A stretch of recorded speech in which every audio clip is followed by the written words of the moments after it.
Good afternoon, everyone. Welcome to the Fantasy Roundup for Wednesday, January the 18th. I'm Zach Ewing with Spencer the Guru Urquhart, with you a day later than usual, again because of the holiday on Monday. But we are here and we are ready to talk. We're going to go through our final 2022 fantasy football rankings. We got some DFS and prop plays to talk about for the divisional playoffs this weekend, and for the first time in a long time, Spencer, we're going to talk about something other than fantasy football. We'll take a peek at your midseason fantasy basketball rankings.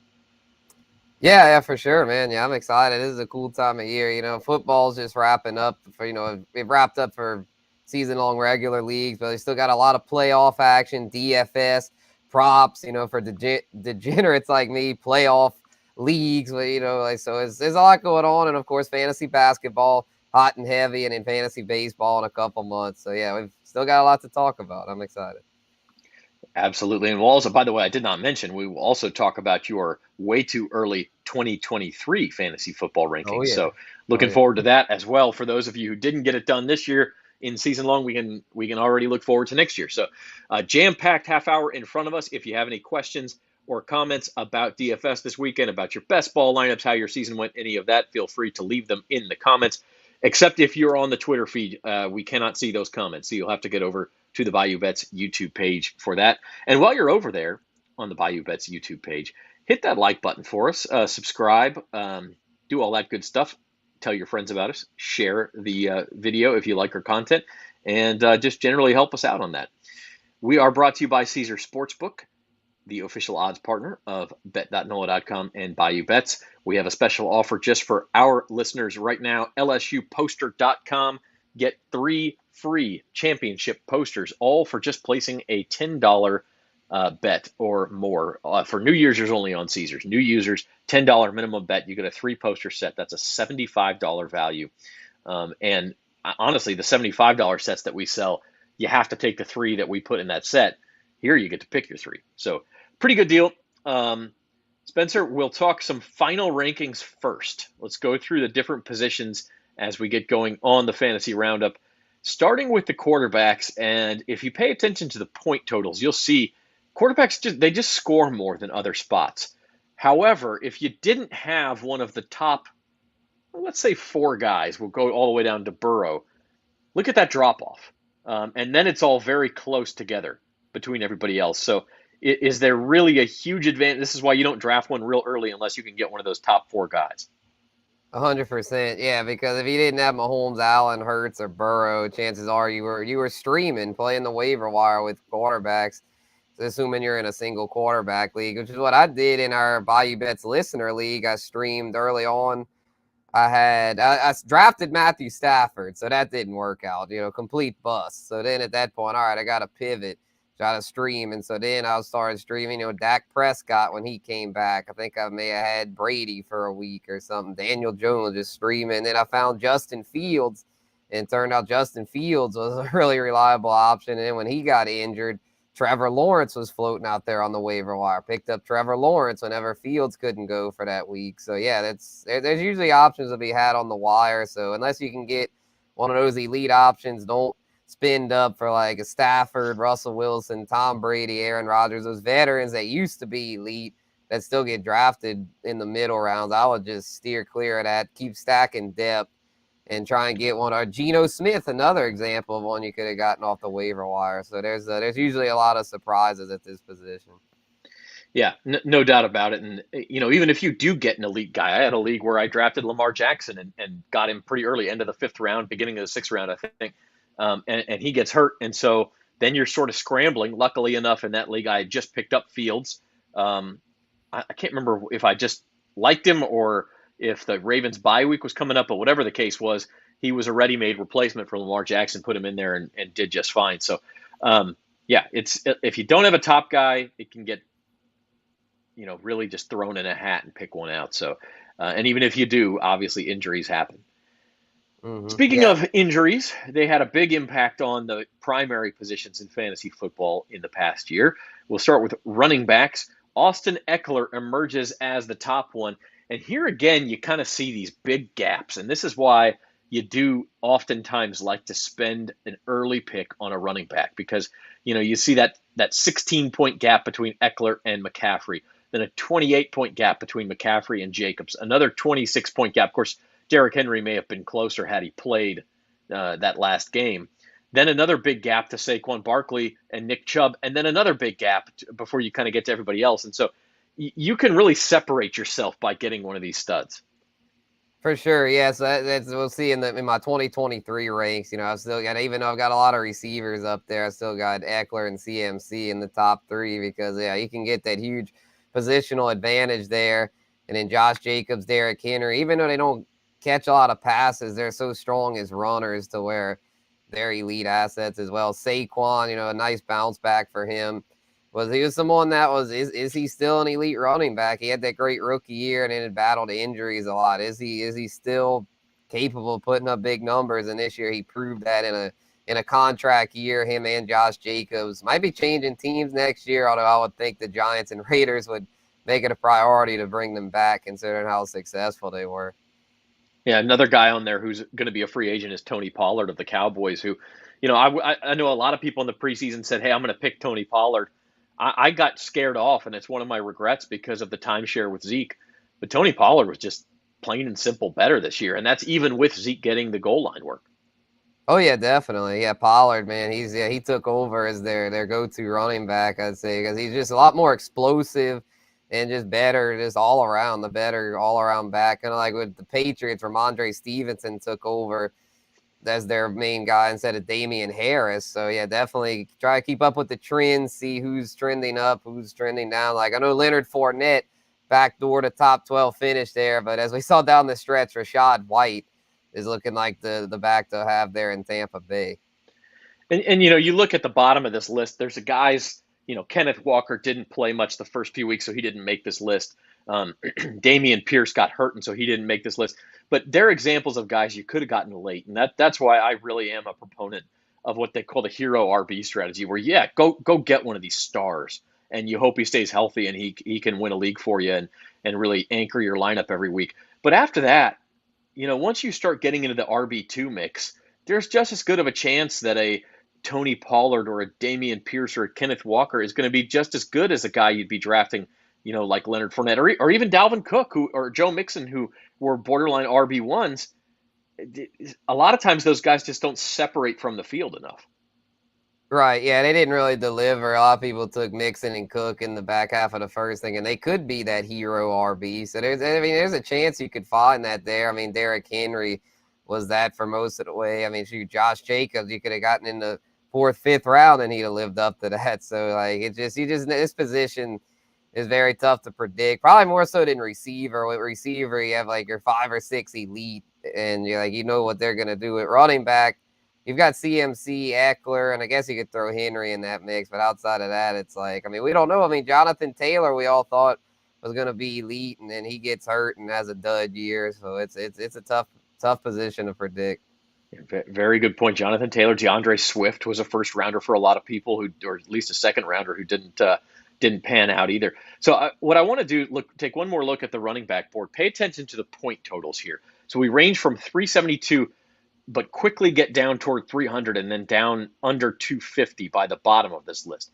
The wide receivers, this is a little bit higher, right? Like the top is similar, 368 to 372, but it stays above 300 longer.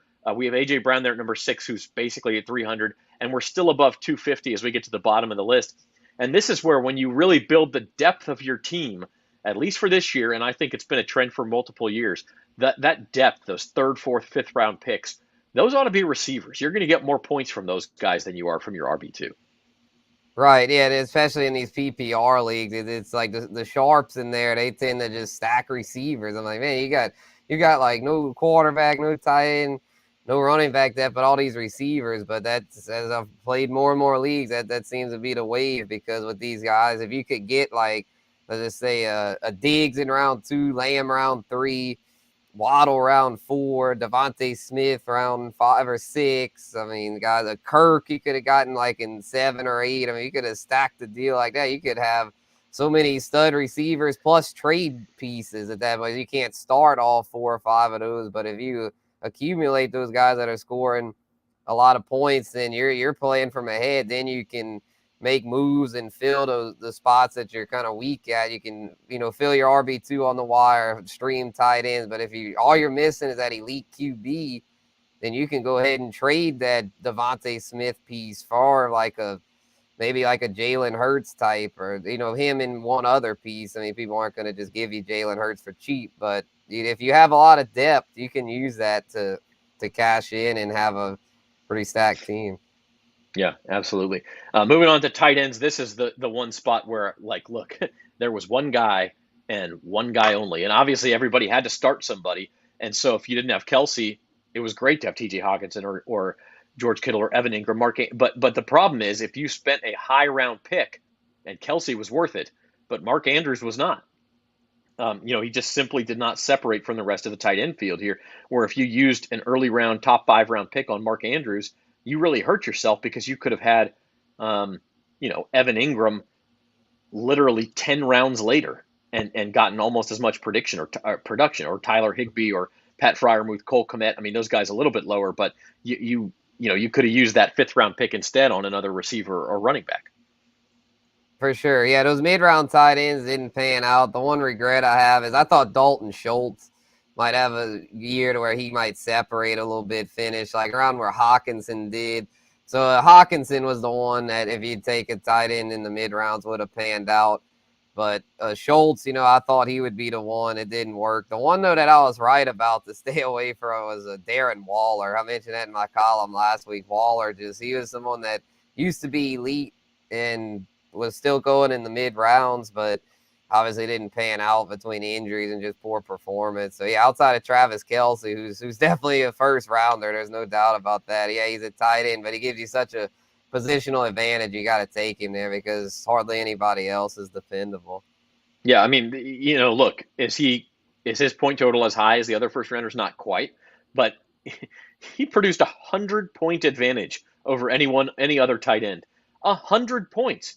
I mean, do the math over 16 weeks of the season, and you're talking about more than 6 points a week. You think that doesn't make a difference in fantasy football? Now, is it always going to be 100 points? No, but that's why you spend that first round pick on Travis Kelce and hope that you have a huge advantage. Now, having said that, Travis Kelce can get hurt just like anybody else. I was surprised to see how low Schultz and Dallas Goedert both were. But then you think back on it, and they spent some time on the shelf early in the year. And so they were fairly reliable when they came back, but you missed those 4, 5, 6 games, and now, all of a sudden those guys can hurt you. Yeah, for sure. Yeah, because it's just, it's this position. Unless you have Kelsey, it's probably worth a lot of times just streaming, because if you streaming, then you could have gotten Evan Ingram late, and then he could have, he did really good down the stretch there. So yeah, don't stress too much about tight end. It's a roulette wheel. You just gotta hope you can play the wire and find the one that's trending up. Go with the trends. Everyone trends differently throughout the year, so just hope you can find one that's trending up and can stay on that wave. Absolutely. You're watching the Fantasy Roundup on bet.NOLA.com and the Bayou Bets YouTube channel. Hit the like button, share it with your friends, subscribe to our channel. We'll be back tomorrow live at 4 o'clock for the next episode of Bayou Bets. Spencer, I think you're off for the weekend, though, aren't you? Taking a little yeah. I got another wedding, this weekend. So not his wedding, by the way. Not right. Yeah. Well, buddies. Yeah. No, not getting married yet. No, I'm so he's still available. Okay. Just throwing that out there. All right. If you're listening, ladies. so he'll be he won't be here tomorrow, but Jim and I will be back along with Gabe Henderson, and we'll be joined by Max Meyer of Caesars Sportsbook, their trend officer. That's 4 o'clock tomorrow. We'll be talking divisional playoff games. Here's a rundown of the board, and these odds have been pretty static. The Bills actually popped up to 5.5-point favorites earlier today, and then quickly went back to 5. I think that line has finally reached its limit. But from a fantasy perspective, as we dig into these games, Spencer, not so many games to choose from, only 4. Most DraftKings and FanDuel slates, you'll play both games on Saturday and both games on Sunday. So you have all 4 games to choose from. The strategy changes a little bit, though. You can't go find that pivot because there's only 4 teams. I mean, everybody is going to be anybody worth owning is going to be at least 10% owned. So you have to kind of change your strategy a little bit. Yeah, for sure. Yeah, I think it is going to go with what I feel is I don't probably worry too much about the ownership because, like you said, a lot of people are pretty much everyone's going to be owned in a decent percentage of leagues. So I just kind of went with, I looked at the game scripts or how I think the game scripts are going to go, looked at the trends to try to determine who I think is going to do well in these spots and just kind of went with guys that I feel are going to do well and also have value. And Yeah, and it's just that's really the key. I mean, I think you hit on it, right? Is if ownership is going to be flatter across the board, if everybody is going to be, there's just not going to be anybody who's 2% owned unless you're going and playing, third string tight ends or somebody and just hoping something crazy happens and they catch a touchdown pass. So what you have to do instead is imagine a game script in your head for one of these games or two of these games. And then if you're exactly right, you hit every part of it and say, okay, well, this team's going to have the lead and they're going to be running and this team's going to be behind and they're going to be throwing and chasing them down. Imagine if you had the Jaguars offense last week. Trevor Lawrence threw 4 interceptions. He was still a great quarterback to have in daily fantasy because of all those yards and all those touchdowns. Christian Kirk was great to have. Zay Jones was great to have. And so you can kind of, if you hit on that game script, you were in really good shape. And then the Cowboys running game, let's say they had the lead the whole time. If you hit on that game script, Tony Pollard was great to have. And if you can nail all of them, that's how you win these GPPs. So Spencer, here is your best values for the divisional round. Yep. Yeah, I'm going with Burrow here as my quarterback because I feel like him and Josh Allen are going to duke it out. Really like the over in that game. I think that's going to be a shootout. So I'm going to go with Burrow here because he's cheaper than Allen and Mahomes. They're the top two way up there over, I think, like 7,000, 8,000. A little too expensive to me to really have value. Or Burrow, still a pretty good value there. It's 6,500. Stacked him there with Hayden Hurst, the cheap tight end option. They got a pretty good amount of quality tight ends left. But I feel like Hurst was the best value because you can get him cheaper than any of the other ones. And he's been getting a pretty decent target share. Yeah, they've got Chase, Higgins, and Boyd. But outside of them, they don't have much else. So Hurst seems to be the guy that gets like the leftover 5 or 6 targets. And then Miles Sanders, good matchup against the Giants. He ran all over them in the first Eagles-Giants matchup, and I think he'll do the same there in what I think will be an Eagles blowout. And then Debo, I believe, was my receiver. I feel like Debo can still put up elite numbers, and you can get him a lot cheaper than the likes of Diggs, Chase, or C.D. Lamb. I think those were the 3 that were priced way up there, and A.J. Brown. Still a lot of elite ones, but to me, Debo was the best value. Yeah, 5,900 for Debo seems real cheap. I will say this, and he's not the guy that I chose for my value, but if you were looking for a quarterback to pivot, because I think you're right, a lot of people are going to play Josh Allen, a lot of people are going to play Patrick Mahomes, and I think a lot of people will play Joe Burrow because he is cheaper. People look at those offenses and their eyes light up. Jalen Hurts, I think he had a huge game against the Giants the first time the teams played. Not quite as much in week 18 because he's still kind of coming back from that shoulder injury. Now, there's a chance he's not 100% and that shoulder is still bothering him and they won't be running him and all these things. And if that's the case, well, in these DFS tournaments, if you finish 10,000th or 5,000th, who really cares? I mean, okay, you rolled the dice. But if he's healthy and other people are scared off by him, and he does run, and he does have one of these big Jalen Hurts-esque days, because the Giants' defense is gettable. I mean, let's face it, they're gettable. Then you can really separate yourself. But he's not the guy I picked. He wouldn't really have value. You do pay up a little bit more for him. I went with Trevor Lawrence, and this is where we talk about game script. And if the Chiefs hop out to a lead against the Jaguars, which is what I anticipate will happen as I imagine this game script. Could be wrong, but that's what I'm going to go with. Jerick McKinnon becomes a good play for the Chiefs. He's going to get some carries. Isaiah Pacheco, not a bad look either, but when the Chiefs need to get first downs or they get in those 2-minute situations, McKinnon is still going to get a lot of work in the passing game. He's 6,000 flat. And then on the other side, Trevor Lawrence chasing again. What did he do last week when he was chasing against the Jaguars? He gave 13 targets to Zay Jones. Christian Kirk is the number one receiver there in Jacksonville, but Zay Jones was a target hog when Jacksonville fell behind. You can get him for 4,700. So I'm going there. And then tight end, kind of playing off of Hurts. I went with Dallas Goedert. just seemed priced kind of low. Giants don't defend tight ends real well. And so I go with Goddard at 4,500. For sure. Yeah, the Lawrence Zay Jones stack looks pretty nice there, especially from a value perspective, because I think that game will be kind of. I think it could be a little bit of back and forth. I don't think the Chiefs. I know you had said, Zach, that the Chiefs would probably blow the doors off Jacksonville, or I think the Eagles game is going to be the blowout. I think that Jags Chiefs game could be somewhat back and forth, but either way, Lawrence and Zay Jones are in a good spot, considering that the Chiefs defense is just it's just not very good. I mean, it's just not as. That's why I'm not as on the Chiefs, because their defense isn't, to me, on the level of Buffalo or Cincinnati. Yeah, and I mean, to me, look, my idea is that the Chiefs get out to a lead here, but I think this game script works even if it is back and forth, like you said. I mean, Jacksonville knows they're going to have to put up points to win this game. And you want to win this game, you probably need at least 28 points. That game has the highest total of any of the 4 games. It's at 53. So to win, you need 27 points, right? But judging by a 53-point total. And so both these teams know they're going to have to put up points. They're both going to go for it. Neither one of them's super conservative. And that game has a total 5 points higher than any other. Bengals, Bills is at 48, Giants, Eagles at 48, and then Cowboys, Niners down at 46.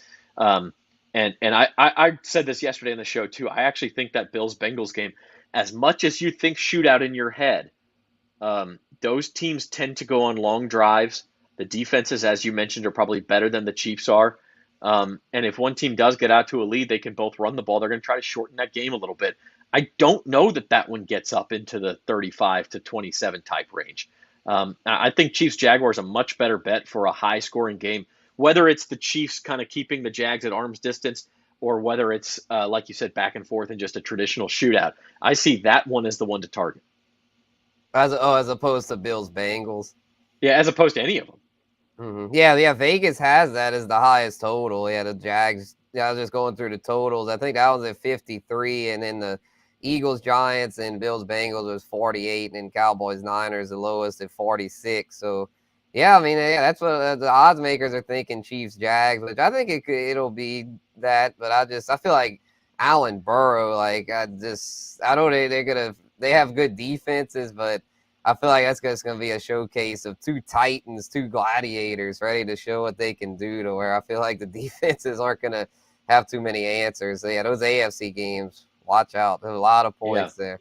And you could be right, but that's what I'm saying is like that Allen versus Burrow, everybody's eyes light up. And in DFS, everyone's going to go to that game. Yeah, that's true. I might pivot. Everybody's high priced there. Hey, it might be time to pivot from that one. Burrow and Lawrence, to me, are the best values, because it's like Allen Mahomes. That's Jim's. That's Joe Q Public, Aunt Mabel, like all the casual fans are gonna be like, well, I've got to have Mahomes or Allen anchoring my DFS. Where if you can get just as good numbers from Burrow and Lawrence, and also have some elite receivers and running backs, that's what I would do. All right, we're going to talk basketball to wrap up the show, but first I want to look ahead. Next fantasy season, it'll be here before you know it. We'll have the NFL draft. We'll talk about rookies, all that sort of stuff. By the way, our plan on the Fantasy Roundup, we're going to be with you next Tuesday at 2 o'clock as usual, and then we will also be with you the Tuesday of Super Bowl week as usual. Might actually push that one to Wednesday. We'll let you know, just so that more props are available, because that episode will be heavy on props. But then we're going to take a little bit of a break. We will be back to talk fantasy baseball preview. We'll be back after the NFL draft to talk about the impacts of different teams, and then we'll get back with you in the summertime. So we will stay with you for at least a couple more weeks here during football season. But speaking of props, Spencer, before we get to next year's rankings, any props catch your eye this weekend that you'll be betting on? Oh yeah, they have some. I was trying to figure out my best values for my props column here, and I feel like Josh Allen's a good value for passing. They didn't price him up too high. Mahomes, it's way too high. I mean, to bet the over. I wouldn't want to bet the under though, because we know Mahomes is capable of throwing for 350 or 400 yards. But Allen's prop is only at 266.5 to where 267 or more it hits. So I kind of like his over for passing, and also like Trevor Lawrence's over. His is only 249.5, which I feel is a really like good. That. Yeah, I feel like that's a value there, and not too much on rushing. Rushing I didn't find a whole lot of values. I did like the CMC was only 65.5 over for his rushing yards. I mean, that's a good value against the Dallas defense that, yeah, they did good against Tampa Bay, but down the stretch, they were pretty inconsistent, especially against the run. And then Zeke's total, not very high, only 34.5, but against the Niners, brick wall, to me, the under's a pretty good play on that. Yeah, Zeke is looking. If you're the Cowboys and you're in a do or die game, give the ball to Tony Pollard. Yeah, I mean, exactly. like I don't want to bag on the guy. He's had a good career, but Zeke, it just feels washed up. Still gets the goal line work, obviously, but I don't. Maybe he gets a touchdown, 40+ yards. He's gonna have to bust one. Is he gonna bust one against that He ain't Niners busting it. defense? No, I I think don't. that's I a don't. good value. I would bet against it. I would bet Yeah, against that.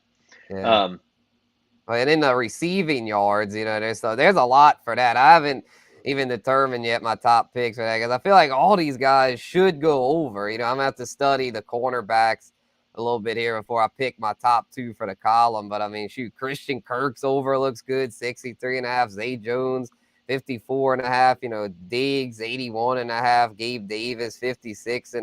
AJ Brown, 69.5. Devontae Smith, 63.5. To me, all those look pretty good, but yeah, I'll have to do a little more cornerback research there and pick out my top 2 for the column because, yeah, those all look like they should go over, but have to see who's going to be guarding them most likely and all that. Spencer's prop column with his top picks of the week hits every Friday morning on bet.nola.com. No exception for the playoffs. We will have the prop column for you Friday morning, both in the print edition of the Times Picayune and Advocate and on bet.nola.com. All right, it is now time. The 2023 way too early fantasy rankings with all the traditional caveats. We don't know where everybody's even going to be playing. We don't know draft picks. We don't know if free agency could definitely change things. But as of right now, here is what Spencer the Guru is thinking for your 2023 first round picks. For sure. Yep. Going with CMC at the top. Now that he's a Niner, he had a resurgence. His career had been, I wouldn't say on the decline, but he had been battling injuries year after year with the Panthers, and it was just kind of a dull offense. But the 49ers, an elite offense, he seems to have gotten over the injuries that plagued him the years prior. It was like a lot of soft tissue stuff, nothing like torn ACL or something super serious. So yeah, CMC should have another elite season in him. And then Austin Eckler, didn't have him at number 1. I think he'll still have a nice year, but it's just hard to replicate that. Usually the guy that finishes 1 the year before doesn't finish 1 the next year, but I still think he'll do well. Got him there at 3. And then Justin Jefferson at 2. I still think he'll finish as the overall number 1 receiver. Him and Jamar Chase, man, they're just scratching the surface of what they're capable of. Those 2 guys, the LSU boys, so fun to watch. And then Stephon Diggs, Travis Kelce, couple safe bets there. And in the second half here, Cooper Kupp, a little risky. Not sure what the Rams are going to look like, but assuming Stafford comes back and McVay's back, he announced that he's going back. The offense should still be solid, and Kupp was able to thrive when healthy, even with the dumpster fire around him. So to me, he's still a first rounder. Saquon might be in a new home depending on how free agency goes, but no matter where he lands, he should be a first rounder there, elite running back. Tyreek Hill proved that he can thrive outside of Kansas City. Same with Devontae Adams, thriving outside of Green Bay. JT, Jonathan Taylor, I think will bounce back. Hopefully the Colts can bring in a competent quarterback, but no matter who they bring in, they'll be a run-heavy team. And then Travis Etienne, just scratching the surface there. I think he's going to take a big step forward in what will be year 3, really year 2, though, because he didn't play at all his rookie year. Yeah, very interesting. And it's those guys, that stick out to you, Jonathan Taylor and Cooper Kupp, who missed significant portions of this season with injury and really disappointed. But you know who that described last year? Christian McCaffrey. Turned into a league winner this year. And so it's still worth using an early pick on those guys. Anybody can get injured. Austin Eckler had an injury history and was sort of known as this guy who couldn't stay healthy just 2 years ago. And he's been a league winner the last 2 years. So you can't really shy away from that. You have to take those chances. And yeah, sometimes it's going to burn you, but sometimes it's also going to win you the league. And at the Fantasy Roundup, as I'm sure you are at home, we're not in this thing to take 4th place, okay? We're in it to win it. We're not in here to like make the semifinals and lose twice. Like that no. We want a winning team, and we want you to have a winning team. So stick with us. We'll have prop work and DFS work for the conference championships next week and for the Super Bowl. I guess that's in 3 weeks still, isn't it? The Super Bowl. And then Yep. we'll take a short break, but we'll be back. Fantasy baseball preview, maybe some fantasy basketball stuff, and fantasy golf stuff. And then, of course, once the summer starts, NFL draft, free agency conclude, Spencer will be updating these rankings, and we will roll with you the whole time. Speaking of basketball, before we let you go, mid-season top 12, Spencer. I had to admit to you, I've fallen down on the job as a fantasy basketball owner in your league this year. I just haven't been able to keep up with it as much. But there's some surprising names on. I mean, usual suspects top 3, sure, 4 out of the top 5. But then you get some surprising names on here.